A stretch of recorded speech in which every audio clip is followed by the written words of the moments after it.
But we're talking with attorney Joe Pippen here on the Consumer Quarterback Show. He's one of our expert contributors, legal analyst on the show here, and we're talking about estate planning. And part of that is, tax implications as well and how that flows.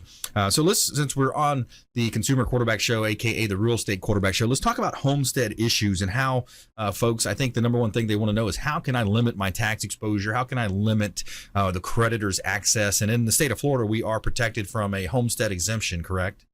Yeah, so homestead is a protected property against creditors. So, of course, if you have a mortgage, that's a creditor that can take action. But if you get a credit card charge or a late payment somewhere else, or you owe money or have an accident, they can't take your homestead. It's a protected asset. Now, some unique things about homestead, though.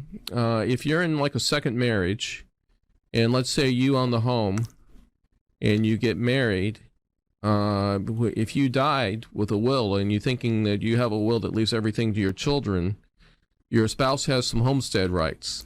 So your spouse can live there for life, or they can choose to sell. Most people don't know this one because it's a fairly new part of the statute. Or they can choose to sell the homestead and take half the proceeds. Wow. So you have a $500,000 home and you got a will or an old trust that leave it to your children. Mm-hmm. Guess what? You got married without a premarital agreement. Your spouse could sell that and take half the proceeds. Wow. Or they could choose to live there for life. Wow. And that, you see that situation play out.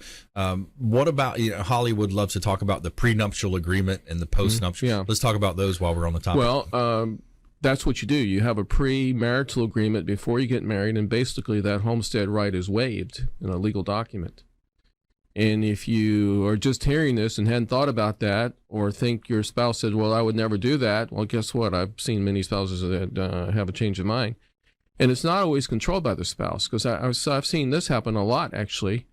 Say the husband dies, he owned the home, his wife lives for his wife is fairly incompetent, and someone else has her power of attorney.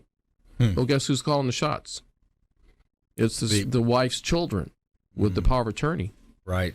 And they have the power and right to file that election for the parent. The parent might not have cared. In fact, they might not even live there that much longer. They might be going to assisted living or something. They don't want to live there. Wow.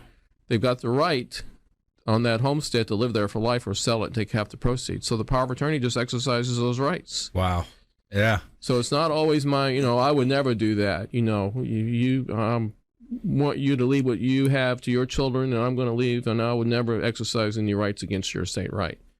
That's not the way it happens a lot of times. It doesn't play out like that. Never say never, right? Right.